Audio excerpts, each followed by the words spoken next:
Hello and welcome back to another video. So today I'm going to be reviewing the InWin 216, their latest mid-tower case. So I've recently put this build together. If you haven't seen the build video, I'll put a link to it in the description so you can check that out. And in this review today, I'm going to be going through the things I've liked about this case, the things I haven't liked, if I was doing this build again, if there's anything I would do differently, and finally finishing it off with a bit everyone's interested in, the thermal testing. Okay, so let's get started with the things I liked. And I think the first thing I like about this case is the colour scheme InWin have chosen. I think the black and aluminium make this case look really premium and make it look like it costs more than what it actually does. When this is combined with the quite dark tint on the glass front panel, I think it gives it a lovely mirrored look and it blends in really well with the black on the rest of the case. The second thing I really like about this case is the build quality, and this is something I've come to expect from InWin. The glass panel at the front and the rear metal panel are held on nicely with thumb screws at the top, and the mechanism for removing them feels good and everything closes up really nicely. I had no issues with any screws threading in this case or paint flaking off, and all the components felt really well built. Another thing I really liked was the amount of hardware you can fit in this case. So in this particular build, I've got an EATX motherboard, a 360mm AIO at the front, and a large Strix graphics card, and no issues at all with space for fitting all this in. If you want to go down the air-cooled route, you can also fit a large premium cooler up to a maximum height of 166mm. So you're not going to have any issues with space in this case. So as well as having plenty of space at the front of the case, there's also plenty of space at the back, and I had no issues at all getting the back panel to close after completing the build. Another feature I liked about this case, particularly given its price point, was the dual GPU mounting options. So there's a separate bracket at the front of the case allowing you to mount your graphics card in a vertical position. You can of course mount your graphics card in the traditional horizontal position further back. So having both options built into the case is a nice feature, although I did have some concerns about the location of the front mounting being very close to the glass panel, and particular concerns regarding thermal performance, and I'm going to talk more about that towards the end of the video. When we're talking about the graphics card, the other feature I liked was the little cutout in the bottom of the power supply shroud to allow you to mount the cables coming from your power supply, go into your graphics card, straight up through the bottom of the power supply shroud to the graphics card. Not only does this look better at the front, but it saves space at the back of the case when it comes to cable management. So while I was a little bit unsure about the cutout in the bottom of the power supply shroud where your power supply was on display, this actually grew on me and I actually quite like the look of it. Although if you had a budget power supply, this feature may appeal less to you. Another feature I liked about this case was the hard drive cage. And as people who watch my videos will know, my favourite thing to do with hard drive cages is remove them from the case, because I tend not to mount hard drives in the hard drive cage, and removing the cage, particularly when it's down the bottom of a case like it is here, not only allows you more space for cable management, but it helps improve airflow. So I had no issues at all removing the hard drive cage. The only bit that couldn't be removed is the left hand wall of the hard drive cage. And while initially I thought this was going to be a negative because it limited the space at the bottom, although the space at the bottom is ample, it turned out to actually be an advantage, because this little wall actually prevents any of the cables at the bottom of the case becoming caught on the intake fans at the front of the case. And not only that, it also keeps the cables back where they can't be seen from the front of the case. So it actually turns out this is an advantage rather than a disadvantage.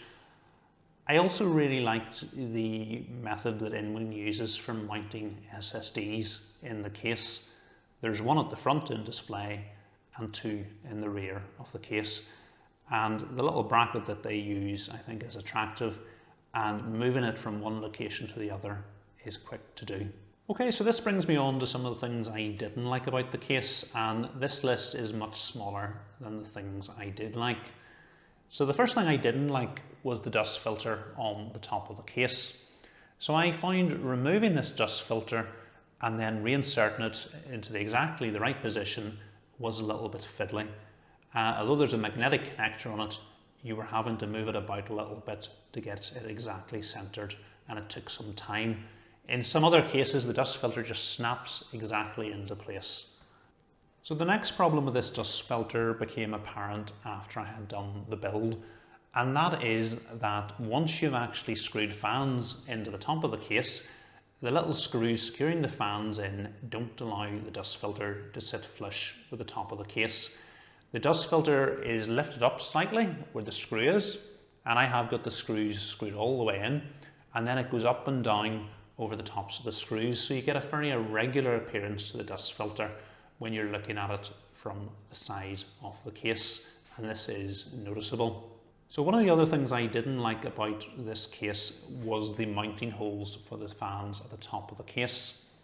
So at the back of the case and at the front of the case, when you're lining the fans up, there's quite an elongated slot allowing the fans to be mounted in a number of different locations, so you can slide the fans up or down to get them exactly where you want them to go.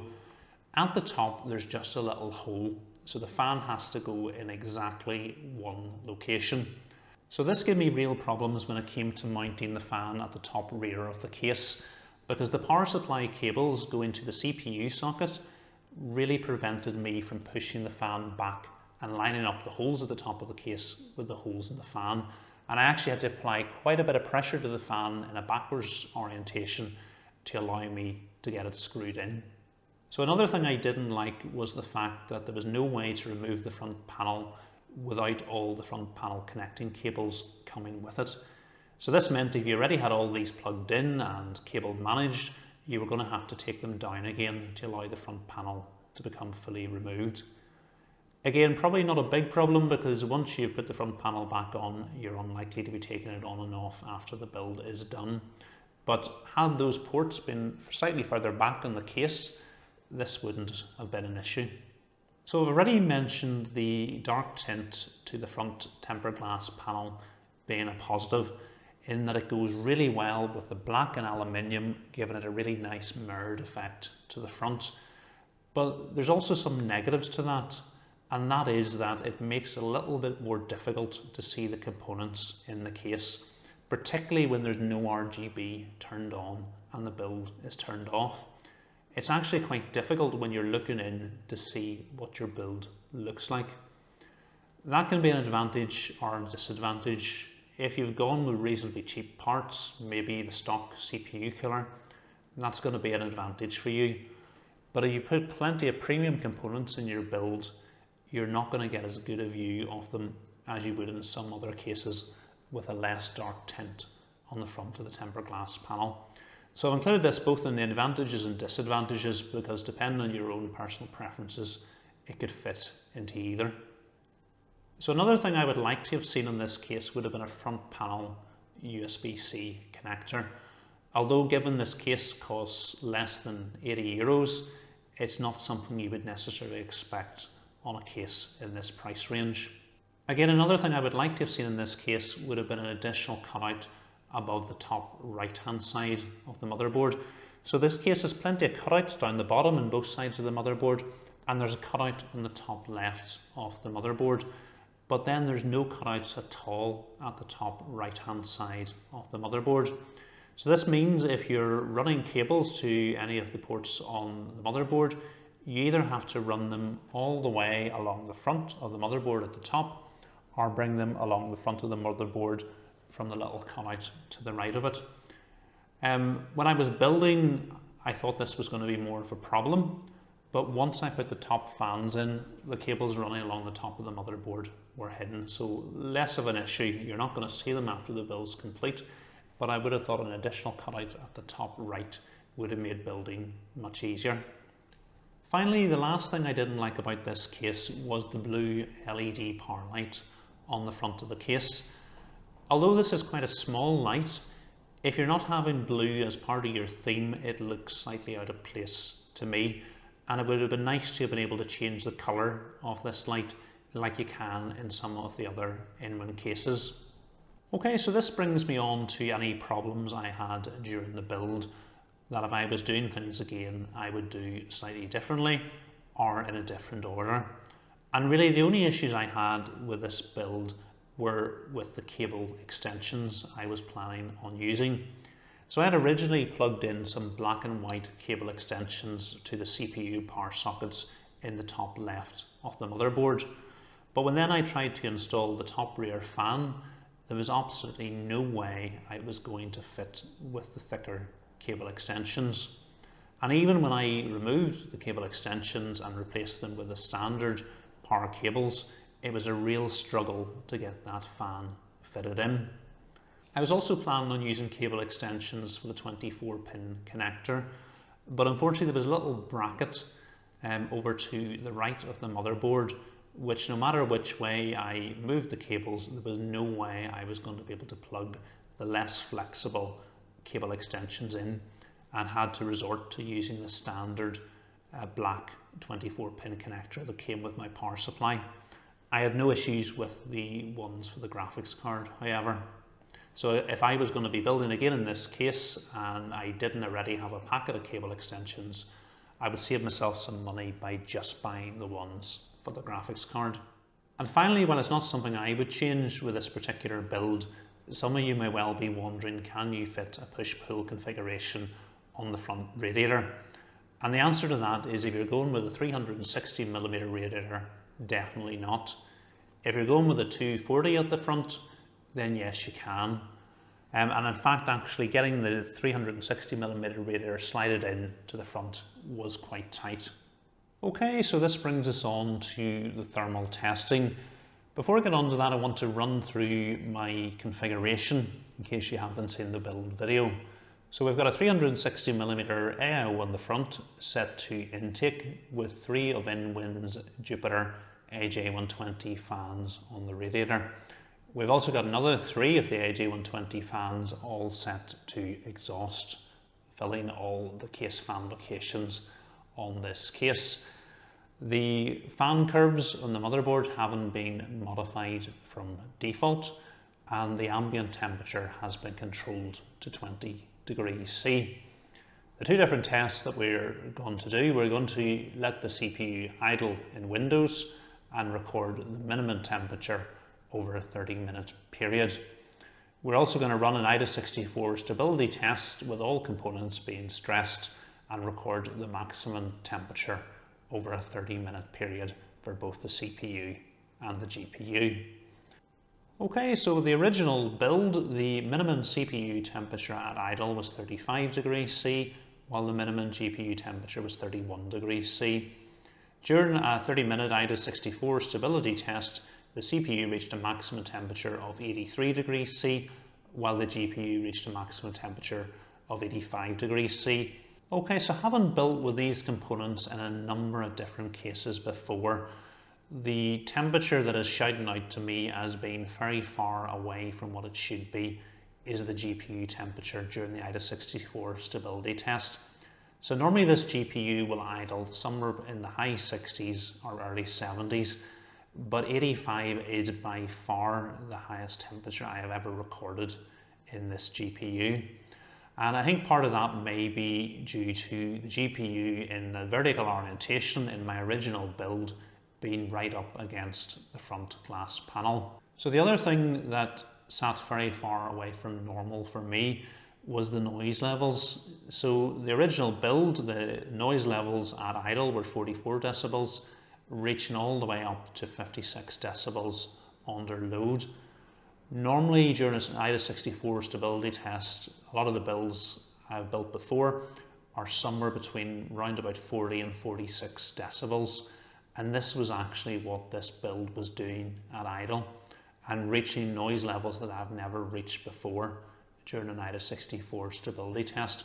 So big problems with the original build were: 1, the GPU was running far too hot, and 2, it was incredibly noisy. Okay, so the next thing I wanted to do was to test, was the GPU been all the way up against the front glass panel the reason it was running so hot? So to use the vertical GPU mount in this particular case, you're going to have to buy a riser cable. Unfortunately, the riser cable comes with a bracket allowing you to use it in a case which doesn't have this separate front mounting bracket for a vertical GPU. So you can remove the standard PCI-E brackets and mount your graphics card in a vertical position much further back from the front glass panel. Okay, so that's exactly what I did. I put the graphics card into this bracket and mounted it further back in the case away from the front glass panel. Importantly, I left everything else exactly as it was. So the only change I had made was the location of the vertical graphics card. So this time the CPU and the GPU both ran 1 degree cooler at idle. Under the 30-minute AIDA64 stability test, the CPU was 1 degree cooler, while the GPU was a whopping 21 degrees cooler. Noise levels during both idle and AIDA64 stability tests were both 1 decibel quieter. So moving the graphics card further away from the front glass panel resulted in a reduction in the maximum temperature during the AIDA64 stability test by 21 degrees, which is by far the biggest margin I have ever saved by making a simple change to a computer during an AIDA64 stability test. And this tells me that having the graphics card all the way up against the glass front panel is just limiting its airflow. And you would be absolutely crazy to mount your graphics card in these front mounting brackets. Given that you're going to have to buy a kit which comes with a bracket, just mount your graphics card further back in the case and do not use these under any circumstances. Okay, so the next thing I wanted to do was see would mounting the graphics card in the horizontal position make any difference to the thermals or noise. So this time at idle, the minimum CPU temperature was 34 degrees, so unchanged, while the graphics card idled 1 degree cooler at 29 degrees C. During the AIDA64 stability test, both the CPU and GPU were 3 degrees hotter than with the graphics card in a vertical orientation further back in the case. Looking at the noise levels, there was no significant difference, with the horizontal GPU orientation being 1 decibel louder at idle and 1 decibel quieter under load. Okay, so with the graphics card in a vertical orientation mounted further back in the case, not only in my opinion does it look better, but both your CPU and your GPU ran 3 degrees cooler.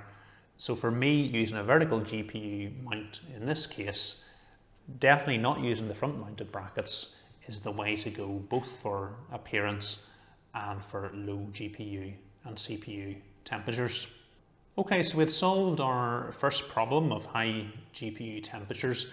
The other problem we needed to solve was the high noise levels, because despite trying a range of different configurations with the GPU, the noise levels of the case were still far too high. So the next thing I did was I replaced all the AJ120 fans with Corsair LL120 fans. And the reason for doing this was, one, I wanted to see what noise levels I would get with different fans. And normally when I'm doing thermal testing, I use the LL120 fans as my standard. So by replacing them, I was then going to be able to compare this case with other cases. So for the first test with the LL120 fans, the fans are in exactly the same orientation as before, and the graphics card remains in the horizontal position. So looking at the idle temperatures first of all, so this time the CPU idled 2 degrees hotter, while the GPU idled 1 degree hotter. While under the AIDA64 stability test, the CPU temperatures were actually 2 degrees cooler at 83 versus 85 degrees C, while the GPU ran 1 degree hotter at 68 versus 67 degrees C. So with the Corsair LL120 fans in the build, at idle we were running at 33 decibels, which was a massive 11 decibels quieter than the AJ120 fans. Under load again, there was a good saving of 9 decibels with the Corsair LL120 fans. So not a big difference when it comes to temperatures, but when it comes to noise levels, the Corsair LL120 fans were much quieter. Okay, so what this tells me, if you are going to want to use InWin's new AJ120 fans in your build, you probably want to go into your motherboard's fan curves and turn the speeds down a bit, because having them running at the default fan curves, they're just going to be too loud, and you're not really gaining any additional benefit when it comes to cooling by having your fans running at this speed. Okay, so the next thing I wanted to do was to have a look and see how this case compares to some of the other cases I've reviewed and done quite a bit of extensive thermal testing in recently, and they are the PureBase 500DX and the LANCool 2. So the PureBase 500DX, I had tested exactly the same configuration as this, 360mm AO in the front, 3 exhaust fans, all LL120s, and the graphics card in a horizontal orientation. With the LANCool 2, I'd had the AIO and fans in exactly the same orientation, but the graphics card was in a vertical orientation, importantly set further back into the case, well away from the front glass panel. So let's see how the InWin 216 compares. So looking at the temperatures at idle, the InWin 216 was the clear winner. The CPU minimum temperature was 34, which was 2 degrees lower than the PureBase 500DX at 36 and 3 degrees lower than the LANCool 2 at 37 degrees C. We also got the best graphics card temperatures in the InWin 216 at 29 degrees C for a minimum, compared to 32 in the PureBase 500DX and 31 in the LANCool 2. During the AIDA64 stability test, the InWin 216's very reasonable CPU temperature of 85 degrees C was beaten by 1 degree C by the PureBase 500DX, but it was much better than the LANCool 2 at 89 degrees C. Again, the InWin 216 was the winner when it came to GPU temperatures under the AIDA64 stability test, with a maximum temperature of 67 degrees C, which beat the PureBase 500DX's temperature of 68 degrees C and the LANCool 2's temperature of 71 degrees C. Okay, so I think when we sum all the results up, the InWin 216 seems to be the winner, with the same hardware in it compared to the other two cases. So the final test I want to do is I want to look at removing the front panel and the front mesh filter to see what difference that will make on temperatures. To clarify things, this isn't something I'm recommending you doing, because 1, removing the front panel, your build's not going to look very good, but 2, removing the mesh front filter, your case may run cooler, but it's going to get full of dust, which is going to give you problems.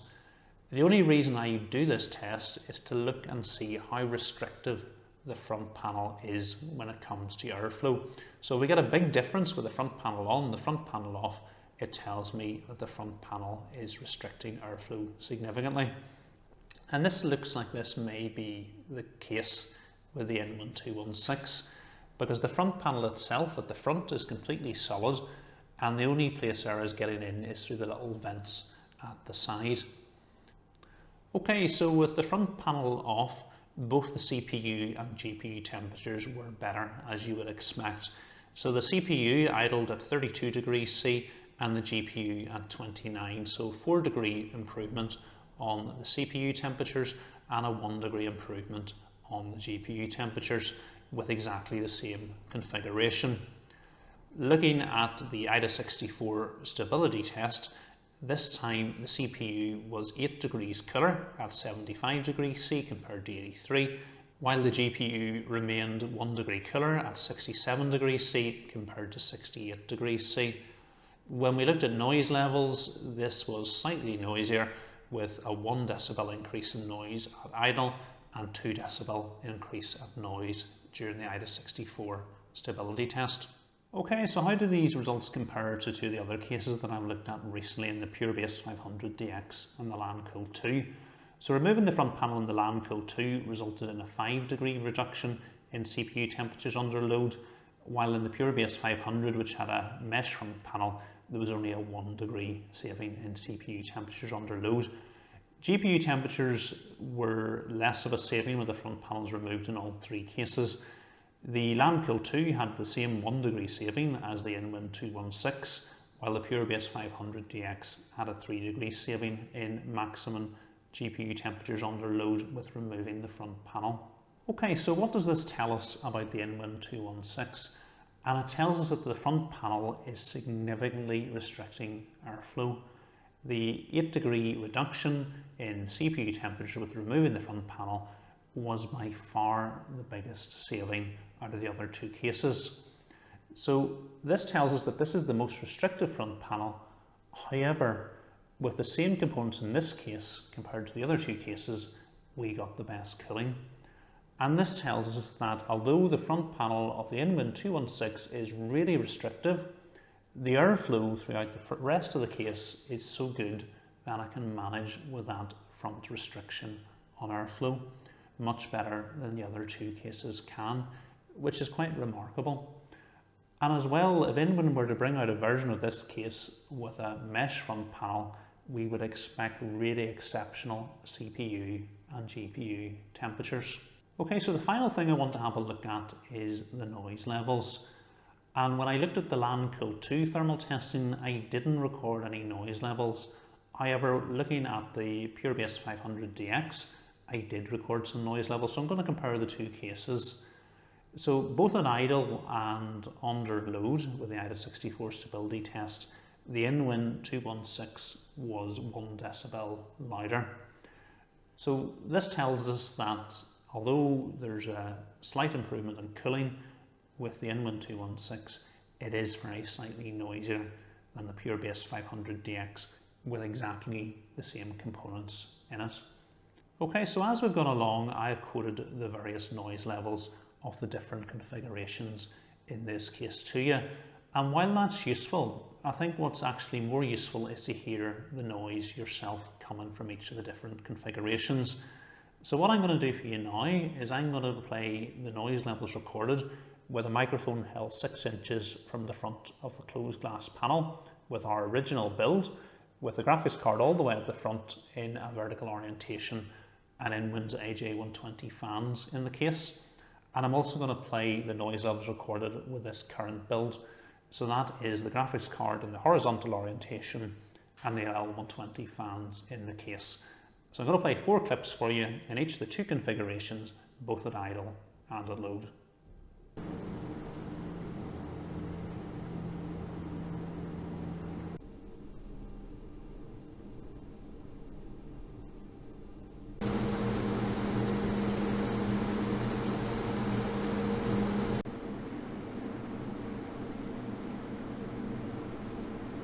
Okay, so I think you'll agree our current configuration is much more pleasing to the ears, both in idle and under load.